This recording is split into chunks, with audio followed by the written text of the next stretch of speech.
document 0252, page 0256 et document 0472.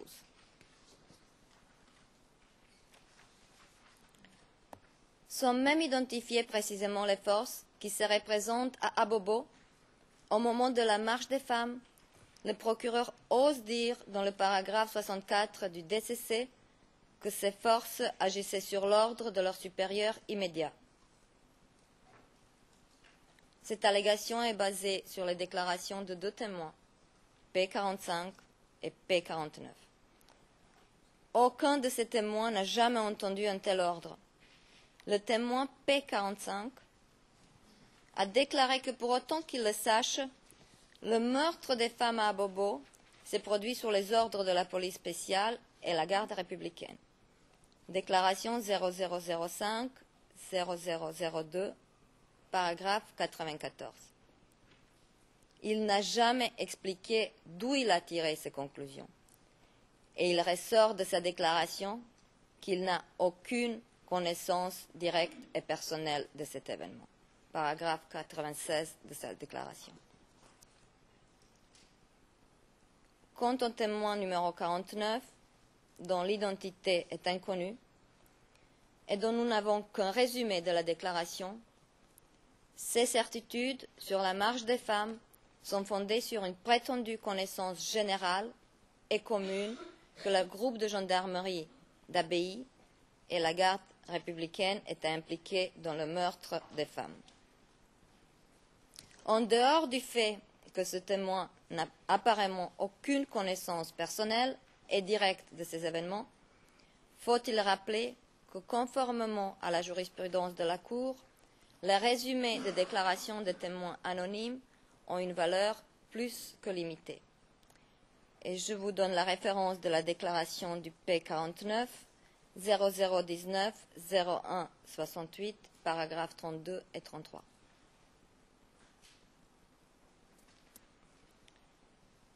Il ressort des preuves, aussi bien des preuves du procureur que de celles de la défense, qu'en mars 2011, Abobo était théâtre des combats entre les forces régulières et les différents groupes rebelles, et notamment le commando invisible. Tous ces groupes rebelles avaient les mêmes armes et tous pouvaient être à l'origine des tirs qui avaient tué les femmes. Selon le témoin P9, il y avait à Abobo des gens en civil qui avaient des RPG et des Kalachnikov et qui tuaient, ainsi que des gens qui se déguisaient en militaires et en gendarmes afin que leurs méfaits soient imputés aux forces de défense et de sécurité. 0011 05 56, page 05 60 05 63. Les preuves démontrent que lors des affrontements à Abobo début janvier 2011, des membres des forces de l'ordre étaient attaqués au lance-roquettes RPG-7. Document 0508, page 0509. Les personnes qui n'appartenaient pas à la police portaient la tenue de police et certains policiers travaillaient pour les rebelles. P46 0014 0326, pages 0329 et 0331. Aucune preuve crédible, aucune, ne lie les forces gouvernementales à des tirs et aux femmes qui auraient été tuées lors de cette marche. Le procureur reconnaît que la fusillade a été objet de discussions parmi les commandants des FDS, compte rendu du 21 février, page 36. Si ces commandants avaient été impliqués dans cette fusillade, pourquoi ils auraient débattu après l'événement en cherchant à savoir qui y a participé? D'ailleurs, et le gouvernement, et notamment le ministre de l'Intérieur et le ministre de la Défense, ainsi que les forces de défense et de sécurité ont démenti toute implication de cet incident, en précisant que le 3 mars 2011, elles n'ont pas quitté leur caserne et n'ont mené aucune action à Abobo. Document 0265, 0267, la vidéo 0002 10 65 et le communiqué 0010 0035. Le communiqué de FDS a été publié après des enquêtes préliminaires menées par la police et la gendarmerie.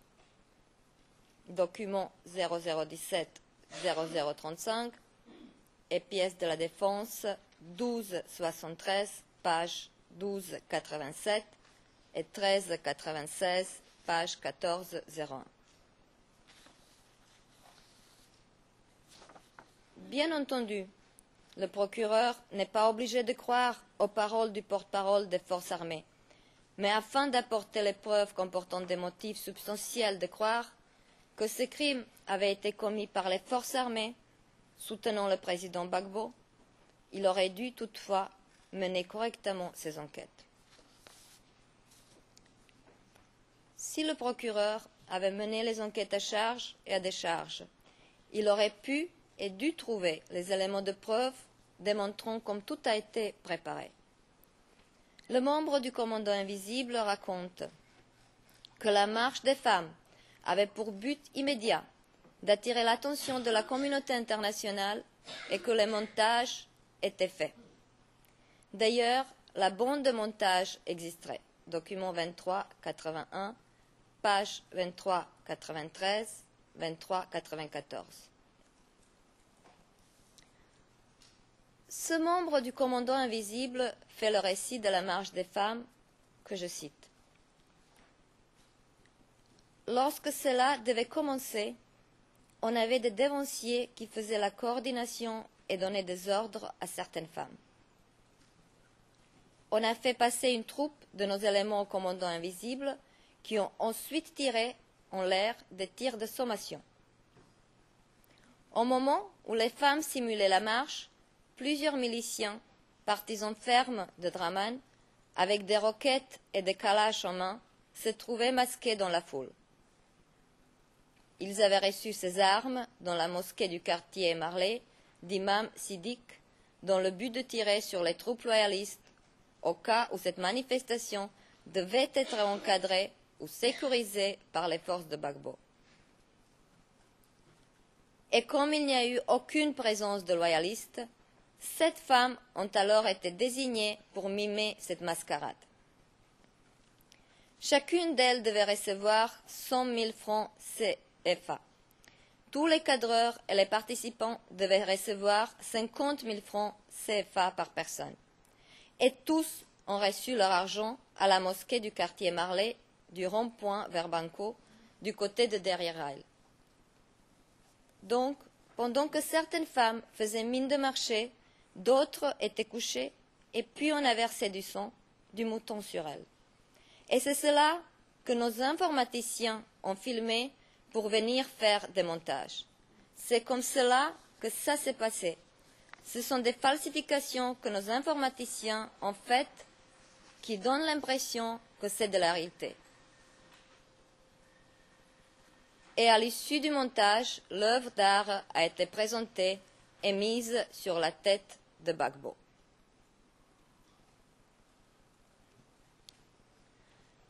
Ce récit, comme je l'ai indiqué, vient d'un membre du commando invisible, du commandant du théâtre des opérations. Encore une fois, le procureur n'est pas obligé d'accepter, sans vérification, les paroles de cet ancien membre du commando invisible. Mais il aurait dû, dans ses enquêtes, trouver ce récit. Il aurait dû se demander comment se fait-il que le communiqué officiel des forces pro-Gbagbo coïncide dans les points importants avec le récit d'un membre du commando invisible. Il aurait dû chercher les membres des forces pro-Ouattara présentes à Abobo à l'époque. Il aurait dû chercher les membres des forces pro-Gbagbo présentes au camp commando à Abobo le 3 mars 2011. Il aurait dû interroger les habitants des immeubles qui entouraient l'endroit où l'incident aurait eu lieu. Il aurait dû aussi faire des expertises des vidéos. Et je reviens à la marche, aux images qu'on a vues tout à l'heure, où on voit une femme se relever. Si on s'intéresse de très près à ces images, on peut aussi entendre les mots prononcés en Joula. Couche-toi là, c'est pas terminé.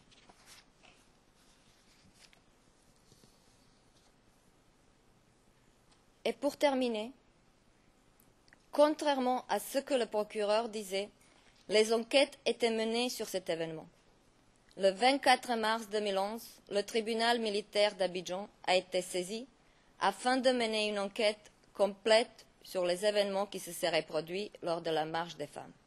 0001 02 85, page 02 86.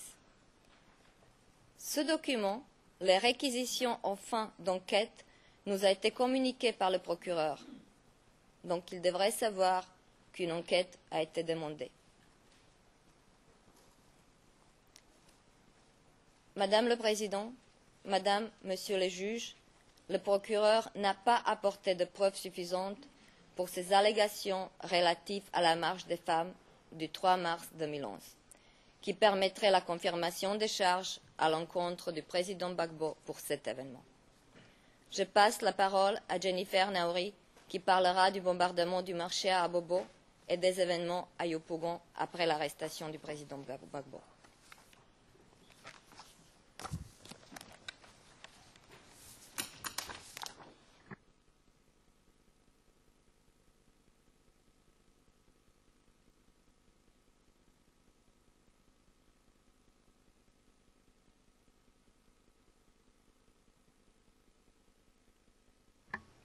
Madame le Président, Madame, Monsieur les juges, si vous pouviez avoir la gentillesse de nous accorder une petite minute pour installer le second PowerPoint. Merci.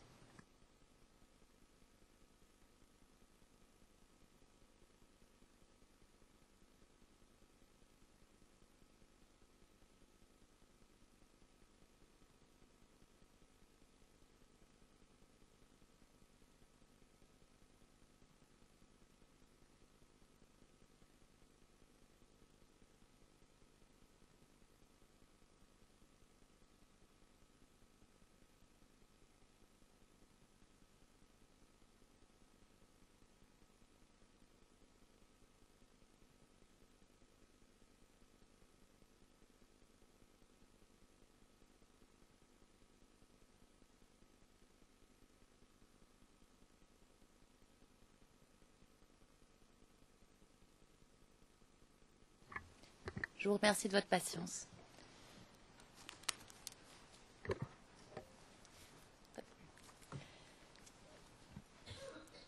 Madame le Président, Madame, Monsieur les juges, nous venons de vous démontrer que le procureur n'a pas apporté de preuves suffisantes pour soutenir les allégations concernant la marche des femmes à Abobo. Il en est de même concernant le soi-disant bombardement du marché d'Abobo. Revenons un instant à la situation à Abobo au mois de mars 2011. Nous le savons maintenant. En février 2011, les forces de l'ordre avaient disparu et des dizaines de milliers d'habitants avaient fui le quartier. Le ministre de la Défense, à l'époque des faits, explique, et je cite, « Tous les commissariats de police et brigades de gendarmerie d'Abobo avaient été les cibles du commando invisible durant le mois de février 2011, ce qui a contraint l'état-major des FDS, sous embargo depuis 7 ans, à concentrer tous les services de sécurité au camp de la gendarmerie de la dite commune, qui finalement était devenu le seul service de sécurité sur les 7 que comptait initialement Abobo pour continuer d'assurer la sécurité des populations résiduelles dans le contexte nouveau de guérilla urbaine imposée par le commando invisible. Pièce de la Défense, 1273, pages 1285 et 1286. Il rappelle, et je le cite encore, qu'avec le cantonnement de tous les policiers et gendarmes d'Abobo au camp de gendarmerie, la sécurité de la commune avait été rétrocédée de fait au commando invisible et ses tireurs embusqués avaient assassiné, à la date du 28 février 2011, 15 policiers en patrouille régulière ou en mission de sécurisation régulière. Fin de citation. Ainsi, au début du mois de mars 2011, à l'exception des gendarmes assiégés au camp commando, le quartier tout entier est entre les mains du commando invisible et des FAFN. Le quartier d'Abobo n'est donc pas, comme le prétend le procureur, une zone fréquentée exclusivement de civils. Au contraire, Abobo est le théâtre d'affrontements sanglants entre différents groupes rebelles. Le témoin du procureur P10 explique qu'à Abobo, beaucoup de gens étaient équipés d'armes de guerre. Un des grands témoins du procureur, P9, raconte quant à lui que les membres du commando invisible et d'autres groupes armés s'y fondaient dans la population. Transcription 0011-0556, page 0161. Les groupes rebelles s'étaient donc infiltrés dans la population. Il n'était pas possible de distinguer une zone civile et une zone de combat. La population civile était un énorme bouclier humain utilisé par les rebelles. Nous avons déjà démontré à plusieurs reprises que le commando invisible utilisait des armes lourdes et s'en prenait à la population civile. Mais plus important encore, P44, le témoin clé du procureur, raconte, et je cite, « Les policiers et les FDS se trouvaient à Abobo pour faire leur devoir, sécuriser Abobo, maintenir l'ordre public, non pas pour attaquer les populations. Ce sont eux qui ont été attaqués. » Fin de citation. Pièce 3704, page 3715. P44 rappelle aussi que les instructions générales étaient de sécuriser, garantir l'ordre public, rétablir la paix, et jamais au détriment de la population. Dès lors, pour P44, il paraît impossible d'imaginer que les FDS aient pu tirer sur des civils. Or, le procureur allègue, au paragraphe 55 de son document contenant les charges, et je cite, que le 17 mars 2011, des agents des FDS, basés au camp commando d'Abobo, ont tiré au mortier sur une zone fortement peuplée d'Abobo, fréquentée exclusivement par des civils, et où se trouvaient entre autres un marché local, une mosquée et plusieurs résidences privées. Des mortiers étaient installés au camp commando, plusieurs obus de mortiers ont été lancés en direction du marché et ses environs.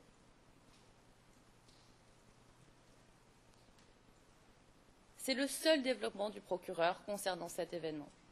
Un paragraphe dans son document contenant les charges. Un seul. Ce n'est pas suffisant. Ce n'est que lors de l'audience du 21 février dernier que le procureur va transmettre d'autres éléments à la défense. Il indique que les forces pro-Gbagbo, basées au camp commando, auraient tiré au moins 6 obus de mortier à midi sur des quartiers civils au centre d'Abobo. Ces obus auraient atterri sur le marché Siakakone, près de la mairie d'Abobo, ainsi que dans des quartiers avoisinants, celui de SOS Village d'Enfants et derrière Rail. Page 39 du transcrit français de l'audience du 21 février. Loin d'éclairer sa position, le procureur ajoute à la confusion. Qu'est-ce qu'il s'est passé selon lui à Abobo le 17 mars 2011 ? S'agirait-il du bombardement d'un marché ou de plusieurs marchés ? Quel lieu avait été visé ? Tous ces événements se sont-ils déroulés en même temps ou à plusieurs reprises ? Ce n'est pas clair. Par ailleurs, si on rentre dans le détail des allégations du procureur, force est de constater qu'elles sont approximatives et soutenues par des éléments de preuve faibles et contradictoires. Le procureur n'a pas mené de véritables enquêtes pour comprendre ce qui s'est réellement passé à Abobo le 17 mars 2011. Le procureur n'a pas fait d'effort de réflexion. Il n'a pas pris la peine d'envisager différentes hypothèses pour essayer de comprendre les événements qui s'y sont déroulés et leur contexte. Il ne s'est donc pas rendu compte des impossibilités présentes dans son récit. Les approximations sont d'abord spatiales.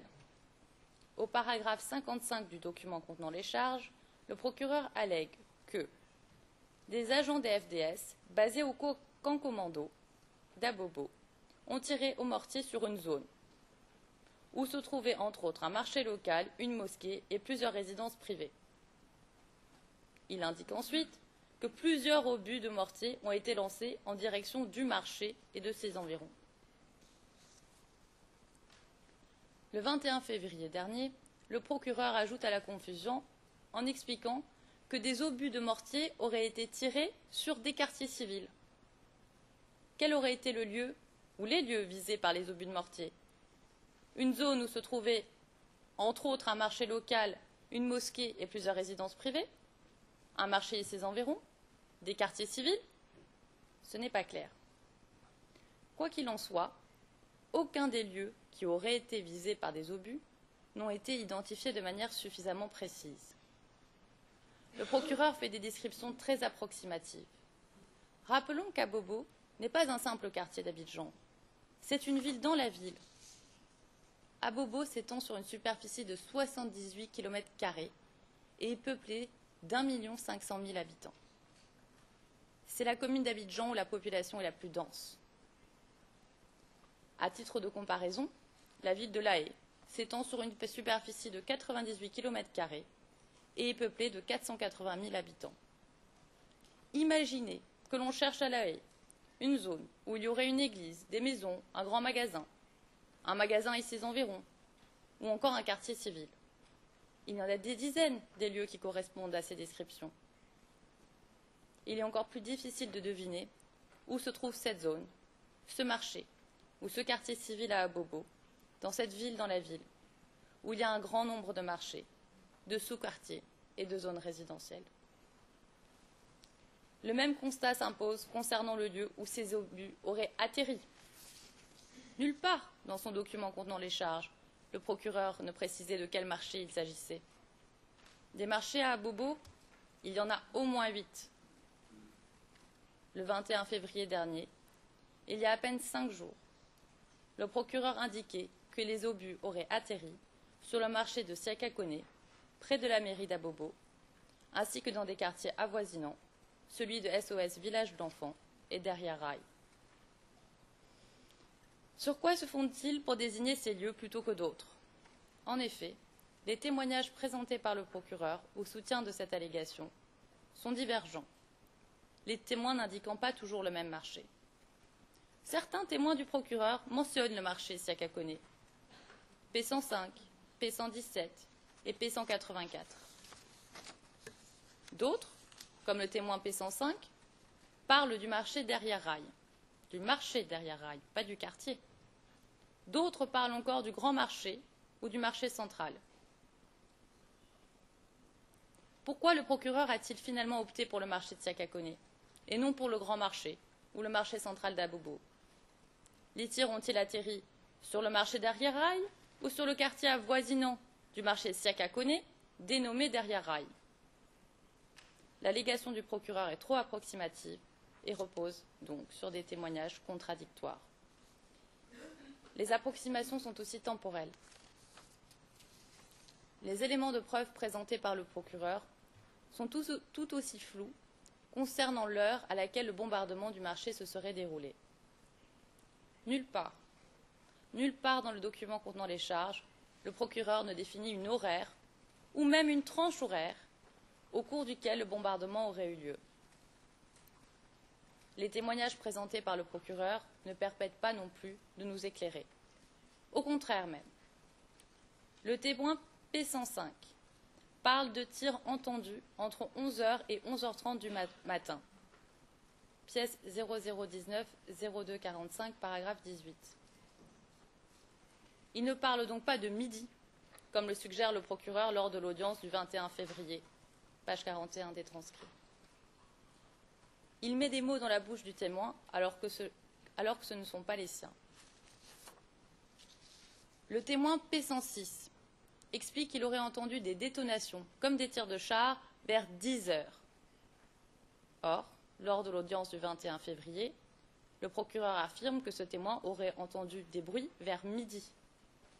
Il prend donc à nouveau des libertés avec les faits. Le témoin P107, lui, indique qu'il aurait entendu des tirs entre 14h et 15h. Selon le témoin P117, les tirs auraient eu lieu entre 15h30 et 16h. Le témoin P47 situe l'heure des tirs entre 1h et 2h du matin. Enfin, le témoin P164 situe, lui, les tirs dans la nuit entre le 16 et le 17 mars 2011. Le 21 février, le procureur affirmait que les bombardements auraient eu lieu à midi. Pas vers midi, pas dans les alentours de midi, à midi. Or, les témoignages ne permettent pas une telle affirmation, nous venons de le voir. Sur quoi se fonde-t-il? Le procureur aurait-il fait la moyenne des horaires potentiels indiqués par les témoins pour retenir l'heure de midi? Il appartenait au procureur de faire des enquêtes supplémentaires afin de déterminer l'horaire exact auquel se serait déroulé le soi-disant bombardement du marché et ses environs. Les approximations concernent aussi le nombre d'obus qui auraient été tirés. Nulle part, dans le document contenant les charges, le procureur ne précise le nombre d'obus qui auraient été tirés sur le marché d'Abobo. C'est toujours lors de l'audience du 21 février, il y a 5 jours, que le procureur a pris la peine d'indiquer qu'il s'agirait d'au moins 6 obus. Or, il n'y a qu'un seul témoin qui indique un chiffre qui se rapproche du chiffre retenu par le procureur. Il s'agit du témoin P184. En effet, P184 est le seul témoin qui aurait entendu des tirs allant de 4 à 5 obus. Pièce 0032-0011, page 0030, paragraphe 116. Les autres témoins ne parlent que d'un ou de 2 obus au plus. Par ailleurs, les témoins ne sont pas toujours très clairs sur les circonstances dans lesquelles ils auraient entendu les tirs. Certains ne se rappellent même pas le moment où ils les auraient entendus. D'autres indiquent qu'ils ont entendu parler de tirs, mais n'ont pas personnellement assisté à un tir quelconque. S'agirait-il de oui-dire, de rumeurs? Par exemple, le témoin P105 parle de 2 bruits. Le témoin P117 mentionne qu'il a entendu un tir d'un canon d'un char, or il ne se rappelle pas quand exactement. Le témoin 172, lui, a entendu un seul bruit. Le témoin P164 n'a pas assisté aux événements, mais on lui aurait raconté que 2 obus auraient été tirés à Bobo. Ces témoignages ne sont pas suffisants pour démontrer qu'il y aurait eu 1 ou 2 tirs d'obus, mais surtout, ils ne permettent pas d'affirmer qu'il y aurait eu au moins 6 tirs d'obus. Lors de l'audience du 21 février, le procureur affirme que, et je cite, « les récits des témoins de l'accusation sont corroborés plus en avant par les rapports très détaillés des Nations Unies, de Human Rights Watch, ainsi que le récit de victimes recueillis par 2 ONG locales. » Or, nous venons de voir que les récits des témoins de l'accusation sont flous et discordants. Ces témoignages devraient avoir une valeur probante supérieure aux rapports d'ONG, dont le procureur ne peut pas, pour corroborer ces témoignages, vagues, flous et discordants, se prévaloir. Il ne peut pas préférer une source anonyme, qui ont une valeur probante très faible, nous l'avons rappelé, sur des témoignages. Il ne peut pas forcer la réalité pour qu'elle corresponde à ce qu'il souhaite. Il doit prouver et démontrer. Rappelons ici que William Pace, coordinateur de la coalition pour la Cour pénale internationale, a déclaré que les organisations humanitaires sont de piètres enquêteurs. Ils ne produisent pas d'éléments de preuve scientifiques qui peuvent être utilisés par un procureur. Paragraphe 130 du jugement Lubanga. Par ailleurs, le procureur se réfère, lors de l'audience du 21 février, à une visite de Human Rights Watch en juillet 2011 sur le prétendu lieu du bombardement pour suggérer qu'il y aurait eu plusieurs obus qui auraient été tirés. Mais à aucun moment, il n'indique de chiffres qui auraient permis de comprendre pourquoi il a retenu le chiffre de 6 obus. Le procureur se repose donc sur un seul témoignage, pour affirmer qu'au moins 6 obus auraient été tirés du camp commando, alors que les 4 autres témoignages dont il dispose ne mentionnent qu'un ou deux obus au plus, et que le rapport de Human Rights Watch ne donne aucun chiffre. Il extrapole les témoignages dont il dispose, et ce faisant, il trahit leur contenu. Rappelons enfin que selon l'adage testis unus, testis nullus, un témoin, pas de témoin, le témoignage d'un seul ne suffit pas pour établir en justice la vérité d'un fait. Les approximations concernent aussi le nombre de victimes prétendues.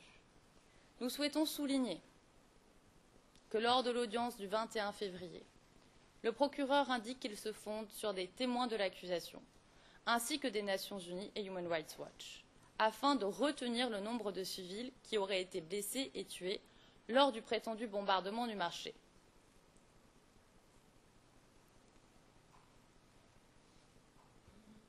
Or, ces témoignages sont flous. Il a donc besoin des rapports des ONG pour tenter de gonfler le nombre de victimes.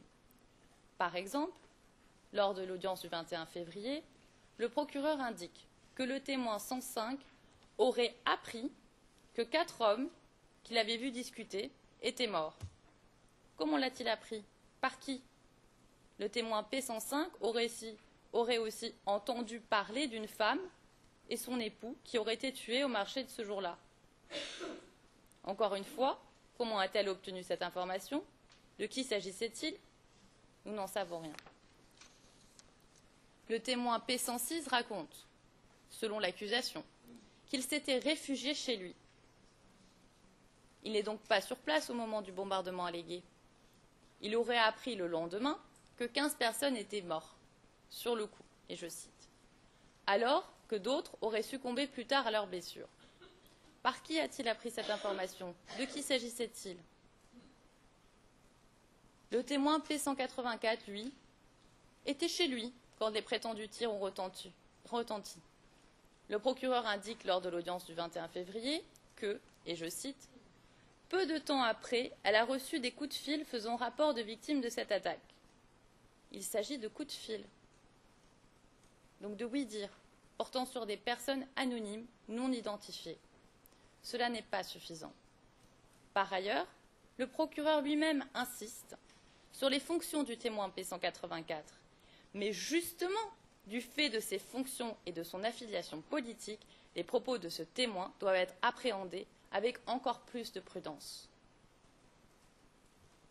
Toujours pour tenter d'amplifier le nombre des victimes, le procureur se repose sur des informations contenues dans des ONG.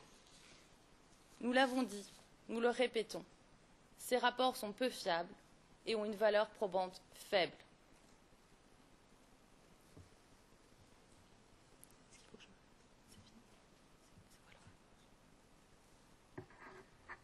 Je peux faire la pause maintenant si vous voulez, c'est comme vous préférez.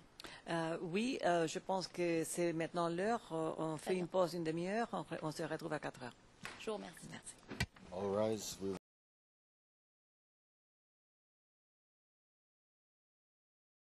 will